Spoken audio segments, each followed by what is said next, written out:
This is your English upgrade, learning English beyond the classroom, a slow listening podcast for learners of English. My name is Maciej, and I'm an English teacher, a non-native speaker, and a learner myself. In this podcast, you're listening to my real voice, not an AI one. And I will speak a little bit more slowly and clearly to help you follow and reflect. You can download the transcript, vocabulary notes, and exercises for this episode from my learning community, Your English Upgrade.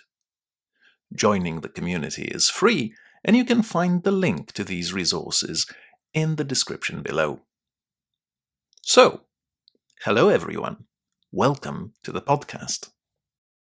This is the first episode of this podcast. This is something that I have been wanting to do for quite a while now, and in these podcasts I would like to be sharing personal experiences, general knowledge, anything that's related to learning English, and for those podcasts to serve you as an opportunity to practice your listening, reflect a little bit on your learning, on your general knowledge as well, and enjoy the time that you can spend learning English.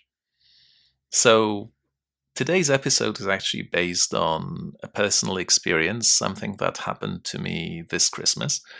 And I'm actually talking about something that's not very positive, I'm afraid.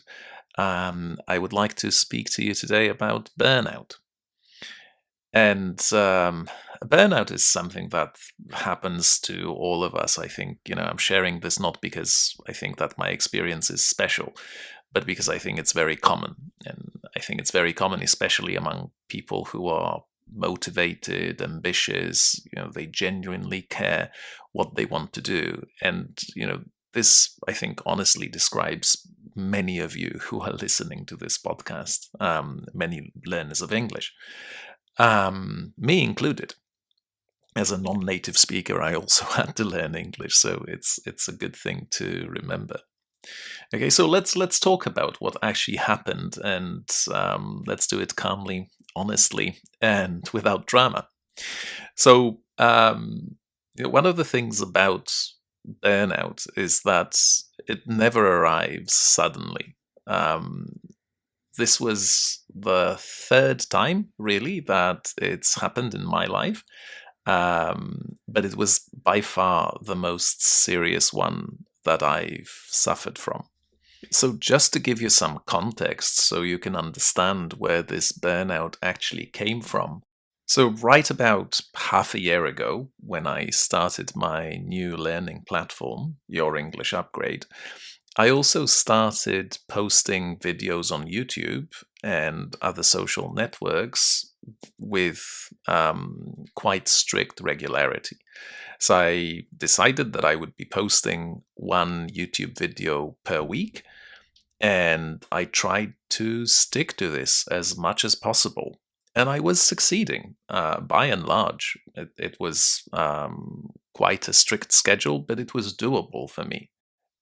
At least that's what I thought. What it meant in practice was that aside from my teaching, doing one-to-one and group classes and my webinars on the platform, I also had to shoot a longer video, one of those videos that you can enjoy on the channel. I had to edit it, and I do take quite a while editing videos because I'm not a professional video editor. And all in all, this whole thing of teaching, managing the platform, posting on social networks, that all came up to around 60, 70-hour-long weeks. And at the time when this started, I didn't really think that it was something horrible or something strange. I didn't really pay too much attention to my partner who was telling me that I was working too much, or to the fact that quite possibly my children were missing their dad. And I kept going, basically. I kept going as much as I could, and I kept sticking to this horrible schedule. And probably around the end of November, I was starting to feel physically weak, mentally exhausted. I felt that ideas for videos were not coming. When I actually sat down to record videos at the beginning of December, I stopped because I felt so exhausted that I couldn't actually get myself to sit in front of the camera, smile, and work on those videos. And as with the previous burnouts, it was quite a scary experience. So for me, it felt really, really bad because I love my job. I absolutely adore teaching English. It's my passion. It's always been my passion right from the beginning when I started doing some private lessons when I was 16 or 17 years old. It had always been my passion. And associated with this passion was the fact that I derived a lot of pleasure from teaching English and from doing all this work that was associated with editing videos and posting on social networks. I absolutely loved it. Sharing knowledge is something that I value a lot and that I really love. So finding out that I couldn't do it and that my body refused to collaborate with me was a really scary experience. It's always scary, but this one was particularly scary. It was also particularly scary because I had this objective in mind that I'm going to be posting things every week. And so suddenly I faced a choice of whether I should simply keep going against myself and sit down, make the video, edit the video, and post it on YouTube, and already after posting it, start thinking about the next one, or whether I should actually take it easy, sit down, and reflect on how things have been working for me. So fortunately for me and my family, and everybody else around me probably, I chose to sit back and reflect a little bit. And again, it's for me, it wasn't an easy decision to make because all those weeks that were leading up to this burnout, I was just telling myself, it's fine, I can handle it. This feeling of tiredness is just temporary. I'll rest later. And maybe, who knows? Maybe I would have been able to do it, but I don't really think that it would have been a great idea. If I had kept going, I would probably have run myself to the ground. That's a great expression, by the way, to run yourself to the ground,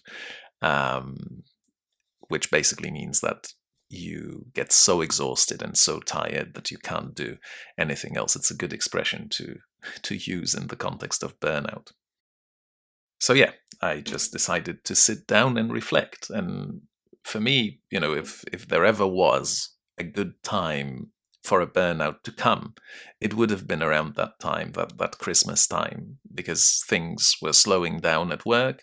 They basically died down, as it is with any kind of teaching job.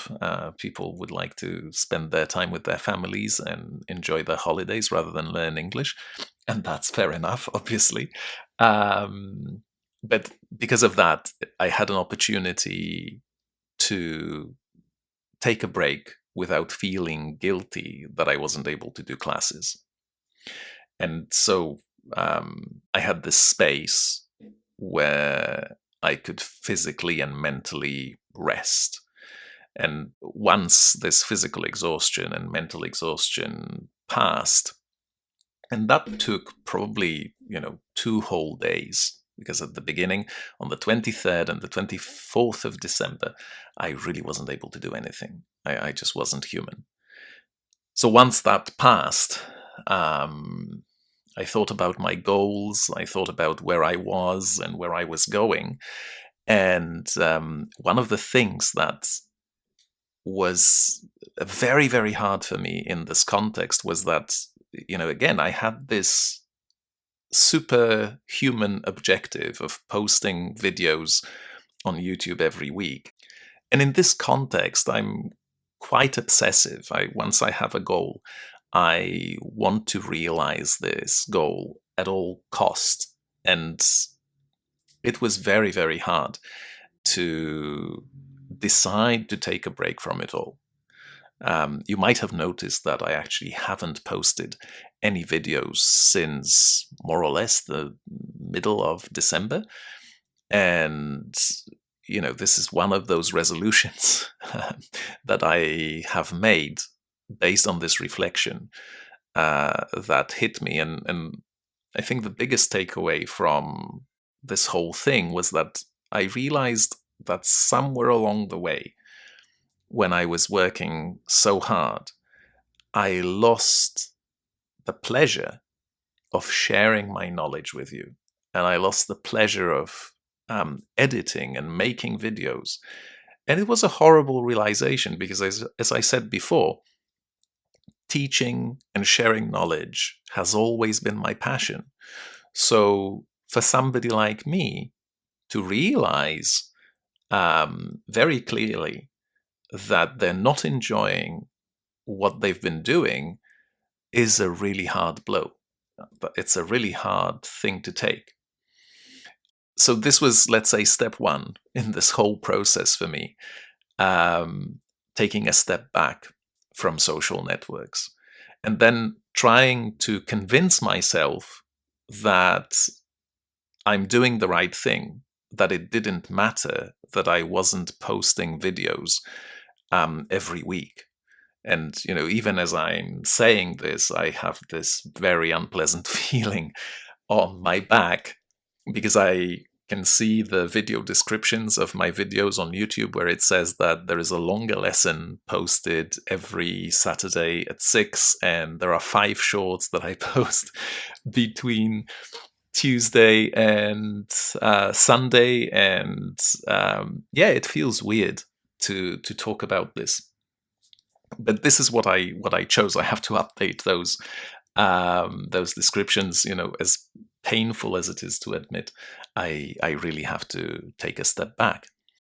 So, as I'm a perfectionist by nature, and for me, the objectives that I set myself are really non-negotiable in my head.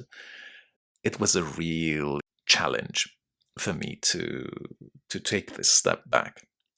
But I recovered to the point where I'm actually able to talk to you about my experience. And I have made quite a lot of changes in this context, in the context of my work, in the context of publishing. And, before I tell you about those changes, I wanted to make a personal reflection about what it feels, or what it might feel sometimes not to realize your objective. Because at the beginning of all of this, I really felt like I failed. I felt like it was a failure.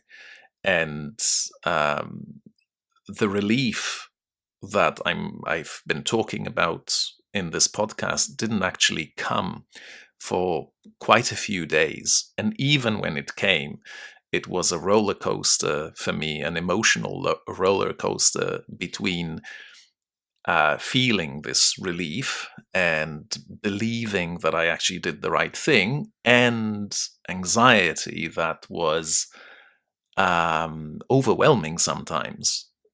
And it was this fear and nervousness mixed together, centered around the fact that I hadn't been posting anything for a few days, and it felt really, really, really, really bad. It felt like I had failed. And not only me, but also, my family, you, my audience. So there were a lot of negative things around this. And, if you're strict with yourself, I'm sure that this is something you can relate to and you can recognize. But the fact that I stopped posting completely, and basically days passed, I started to feel better.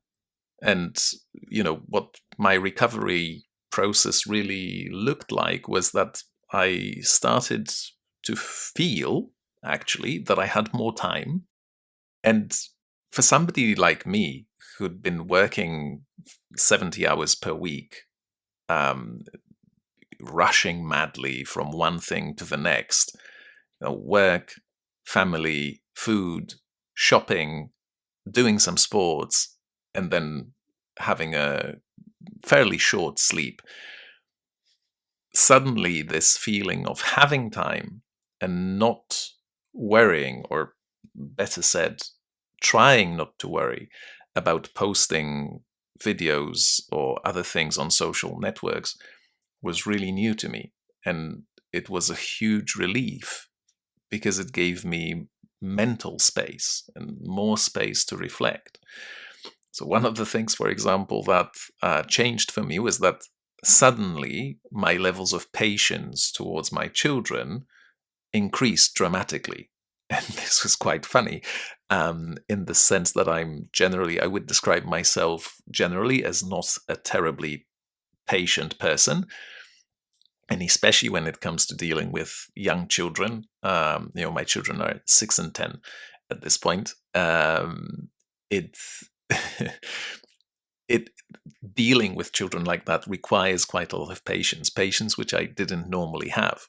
But one of my let's say reflections in this context is that once I stopped posting and I stopped this hectic routine, this patience turned up in a natural way. And anyone who has children and is listening to this knows how meaningful it is to have that kind of patience. Children can just wear you down, and they just don't need time with you. They need your presence, and it's very hard to maintain a sane presence with your progeny, with your kids, when you have no energy, no mental or physical energy. So, this was a huge change, and this change enabled me to be more present with my children. So it was another positive feeling, a very necessary one to add to this whole equation. Um, and, many other things happened as well, meaning that I was more relaxed, that my body started to respond in a more natural way to what I was doing. The stress disappeared. It hasn't disappeared entirely. The anxiety and the stress are still there, but to a much lesser extent. I'm actually back at teaching these days, and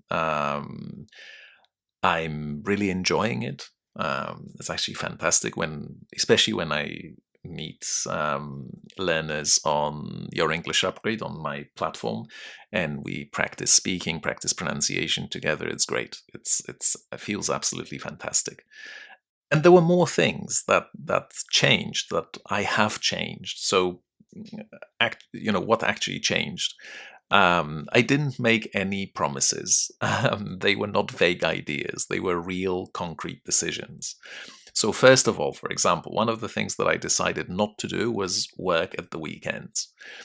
Before burnout, and probably, in the last 2.5 years, really, right after starting working on social networks, I got into this routine of checking my messages on social networks on Saturday, on Sunday, posting on Saturday, on Sunday, because of course, what the gurus of social networks tell us is that you have to post when the retention of the audience is the greatest, so when the audience have the most time, and that happens to be at the weekend. And somehow nobody ever tells you to take care of yourself and actually not work on Saturday and Sunday. So one of the things that I have decided is I refuse to work on Saturdays and Sundays. I am going to spend this time in a different way, but I will not work. So if you are on the platform, for example, on my platform, and you send me a paragraph to give you feedback on, please don't be offended if I don't respond to you straight away. Wait until Monday or Tuesday, and I'll definitely get back to you with feedback. this is also the same for this podcast, as I said before. I'll post it on Saturday because this is when most of you can listen to it and really focus on it. But I'm not going to be responding to any comments here until Monday. So this is one of those changes that I think is already having, but will still have an even bigger impact on my life and my sanity and physical stamina. Then another change that I have actually made in my timetable was that I'm going to have Tuesdays completely free. It doesn't mean that I will not be working at all, because I will be probably creating scripts for the next episode of this podcast. I will be recording things such as audio files, dictations, paragraphs for my platform. I will be learning English. Believe it or not, I'm still learning. And I'll generally be doing that without any pressure. And that's very, very important, because, again, one of those very big takeaways from this whole situation is that if you put too much pressure on yourself, it will just feel overwhelming at some point. It will all come back to you. At least it did for me. So everyone is different, of course, but for me, it did come back, and it did have a very, very negative impact on my life. So, I will, this year at least, I'm prioritizing my own recovery, my physical and mental health, and above all, my family. So, if I had to give you a message directly to yourself as a language learner, I realize that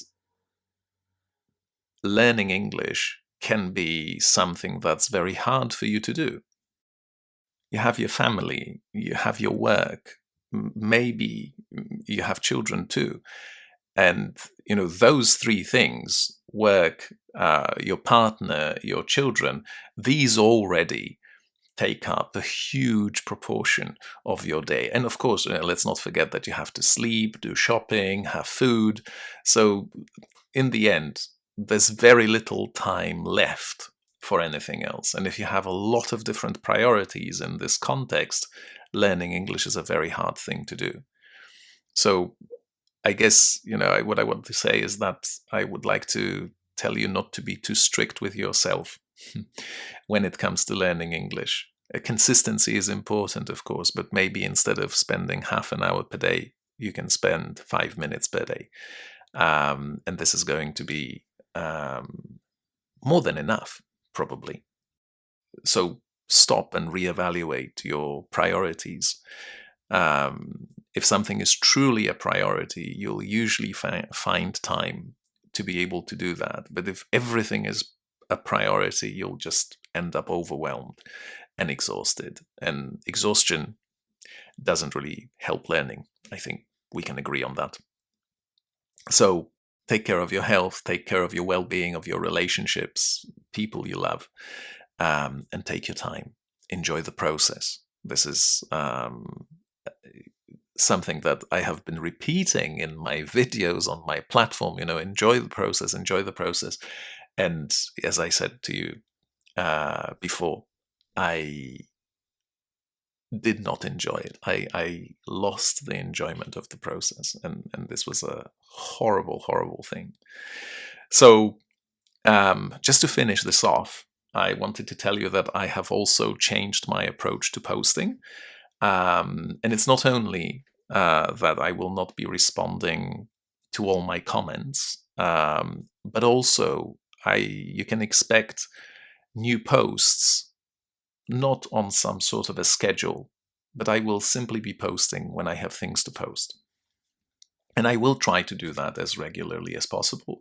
Obviously, I would love to share my knowledge with you, and I would love to add to your learning experience in the context of learning English.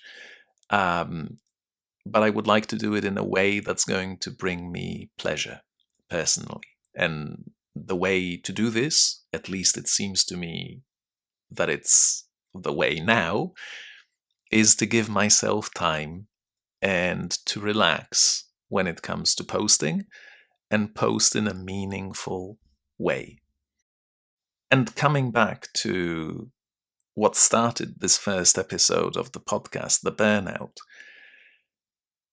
if you ever go through something like that, I think it's important to know that you're not weak, because a lot of people, like myself, I'm very guilty of that. That when it first happened and when I had to reflect and take a step back, I thought of myself as a failure.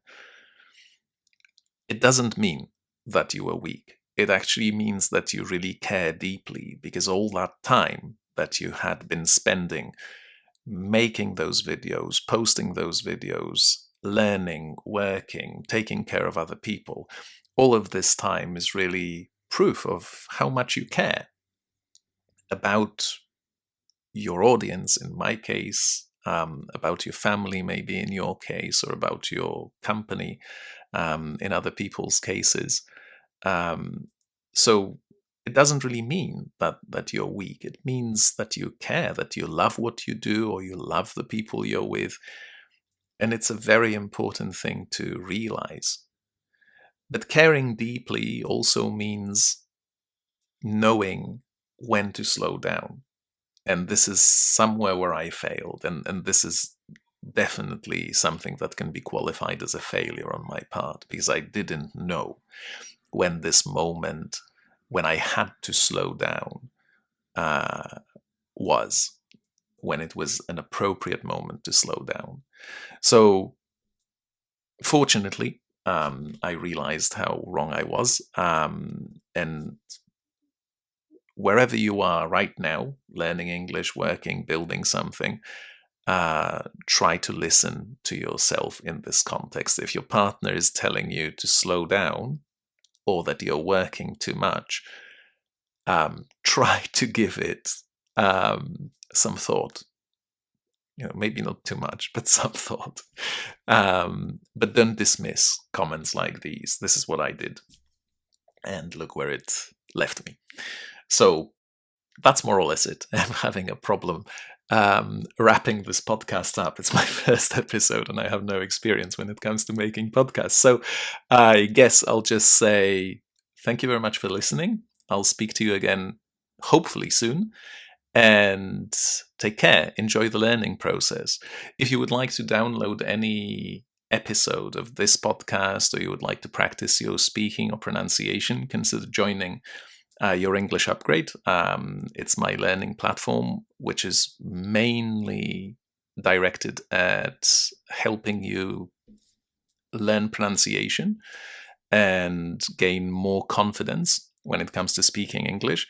Joining the platform is free. You have access to many free resources and video lessons. And if you feel you need more support on your learning journey, you can upgrade your subscription and do some wonderful things. So the link is in the description. If you'd like to consider joining, and it's free, please do so. You're very, very welcome. And until the next episode, thanks very much, and do enjoy the learning process. Take care. Bye-bye.